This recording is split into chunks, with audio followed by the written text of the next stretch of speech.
Welcome to Kathryn Raaker'S World. Innovation, culture, adventure, fashion and health, artists,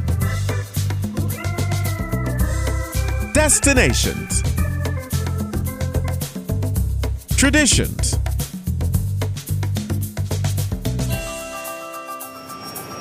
This is Kathryn Raaker'S World.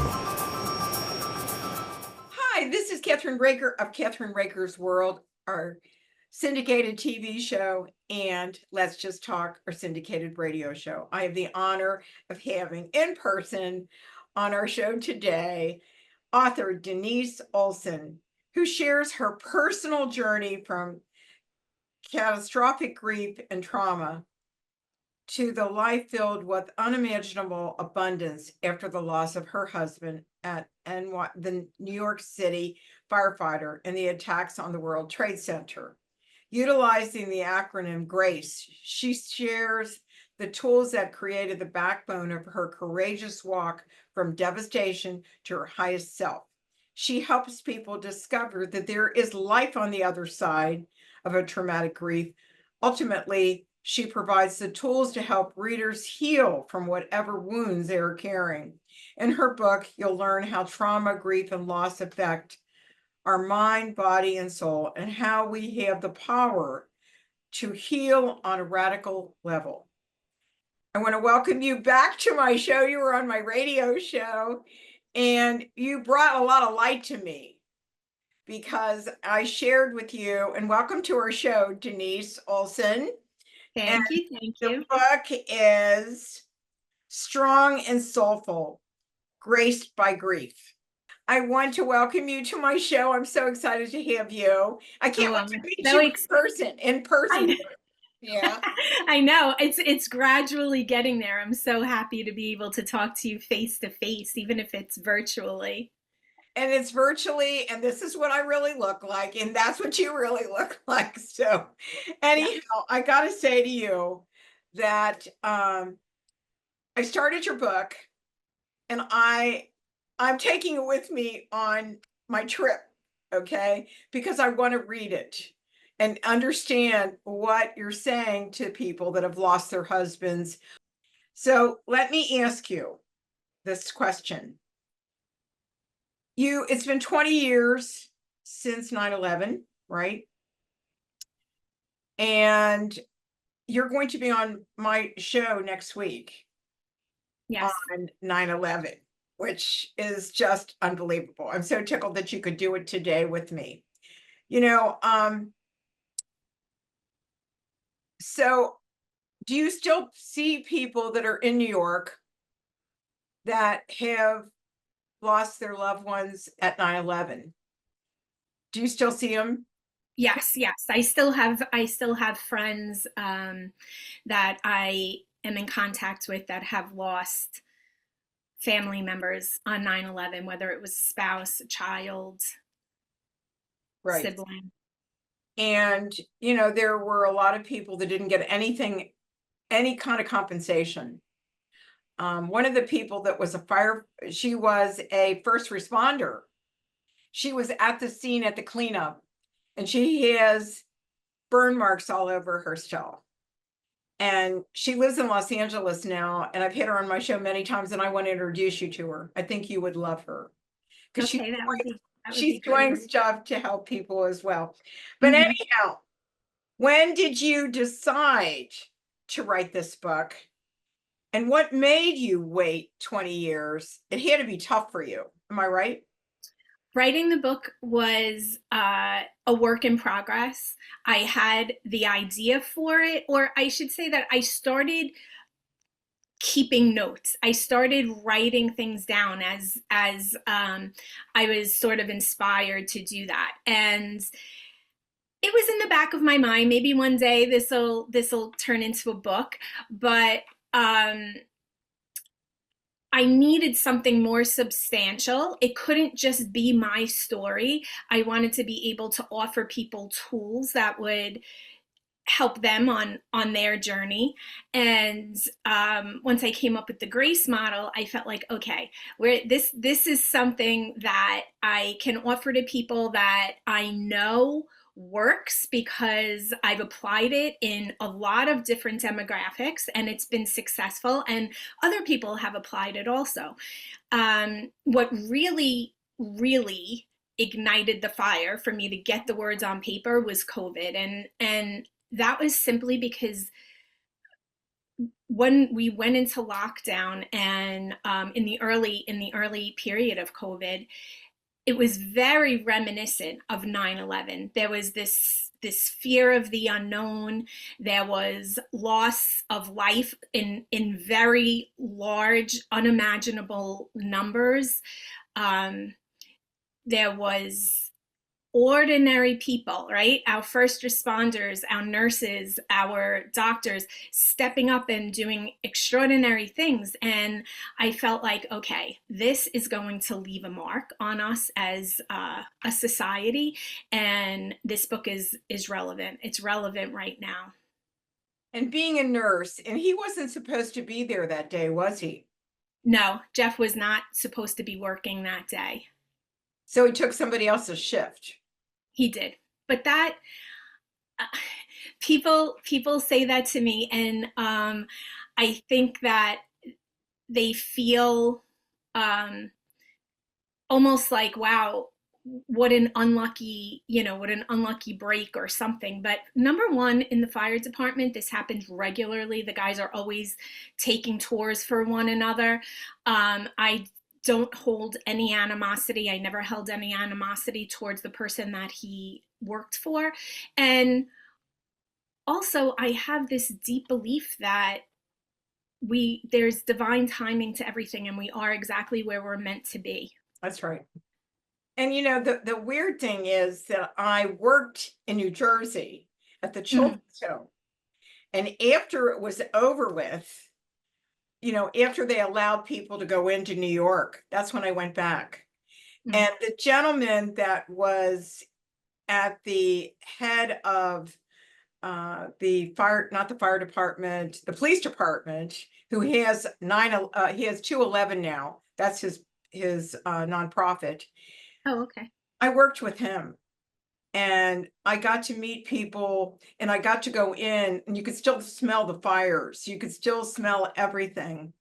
And, I thought to myself, and I think I told you afterwards that I came back when my daughter got engaged, or she was married, and I was up on the 24th floor across from where 9/11 happened, where it was still a hole and they were starting to build. And to see that on the 24th floor and looking down was unreal. Very unreal for me.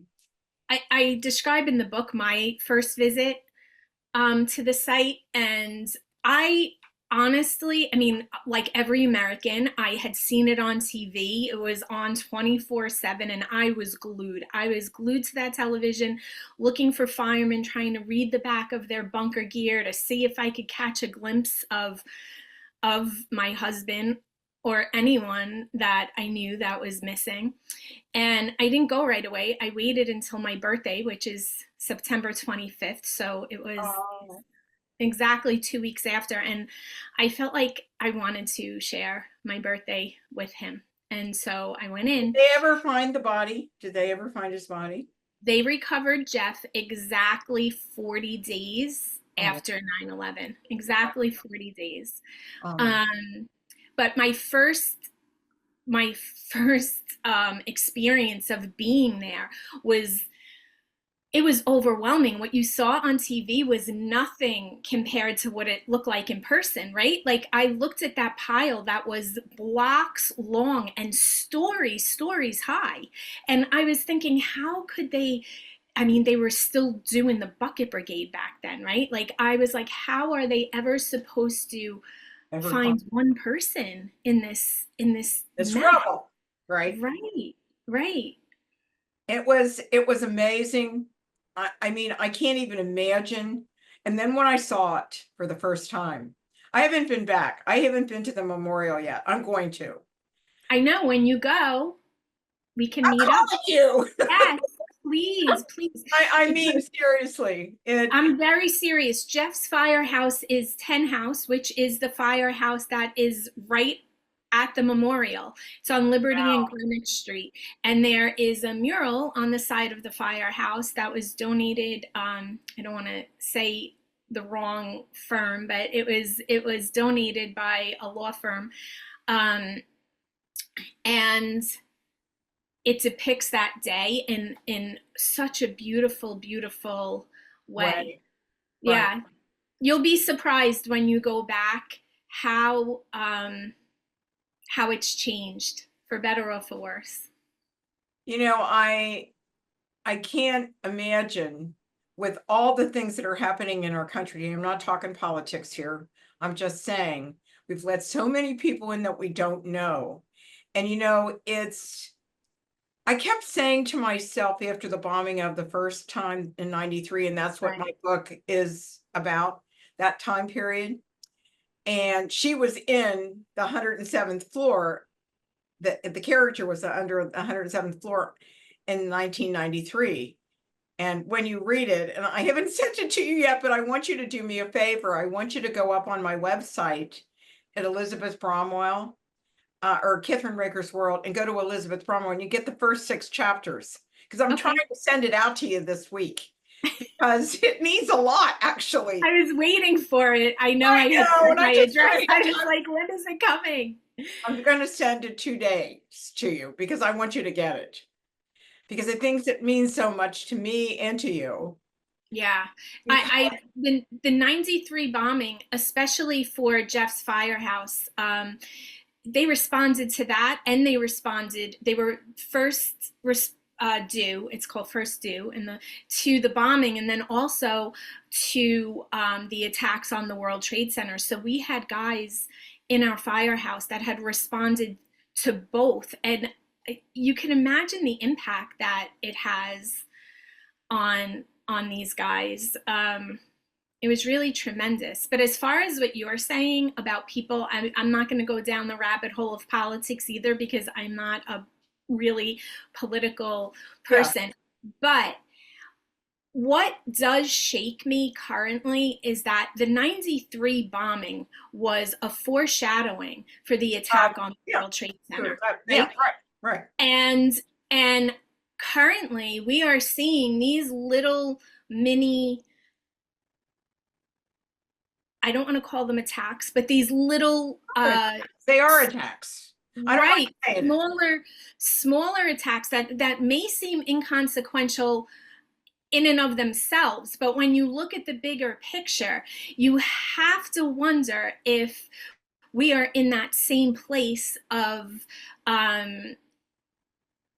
ignoring the sign. Right. So that is my concern. I don't want another family to ever have to experience what my family experienced. You did and others. Right. It's with the technology that we have.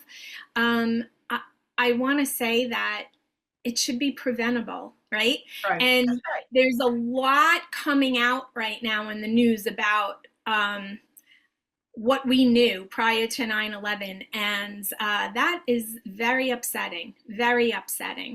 And you know, being in countries that were not what we call a republic, which we are, and seeing what could happen easily. And I lived in a Muslim country.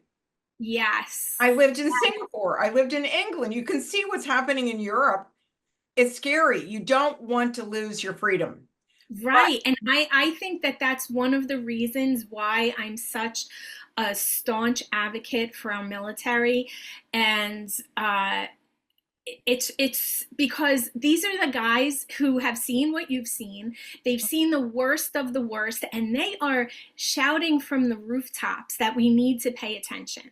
And and so are the police and first responders and firemen and everybody else that have gone through this. Yep. Freedom is very fragile. And the things I think that unless you experience something firsthand, you it doesn't seem like a reality, right? That's right. And so when we look at some of these countries where women have no rights at all, not even allowed to speak in public, right? We think, gosh, that's so terrible.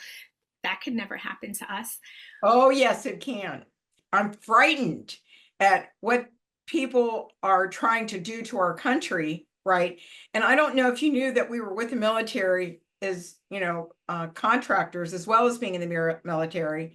Okay, so we were with the troops. We were in, Yes.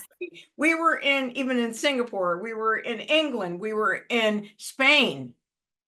And to not understand, looking back at that time, right? Looking at what happened and being overseas and not sure. And, going on a military base in Torrejon, right? And having bomb things go under your car to make sure there's not a bomb going to come on base.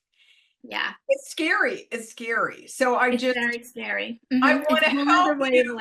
I want to help you spread the word about what you and your husband and your family and all the other firefighters out there and policemen and military go through every day. You don't know if they're going to come home. Right. And I also want to shine a little bit of light on how this isn't a one-time event.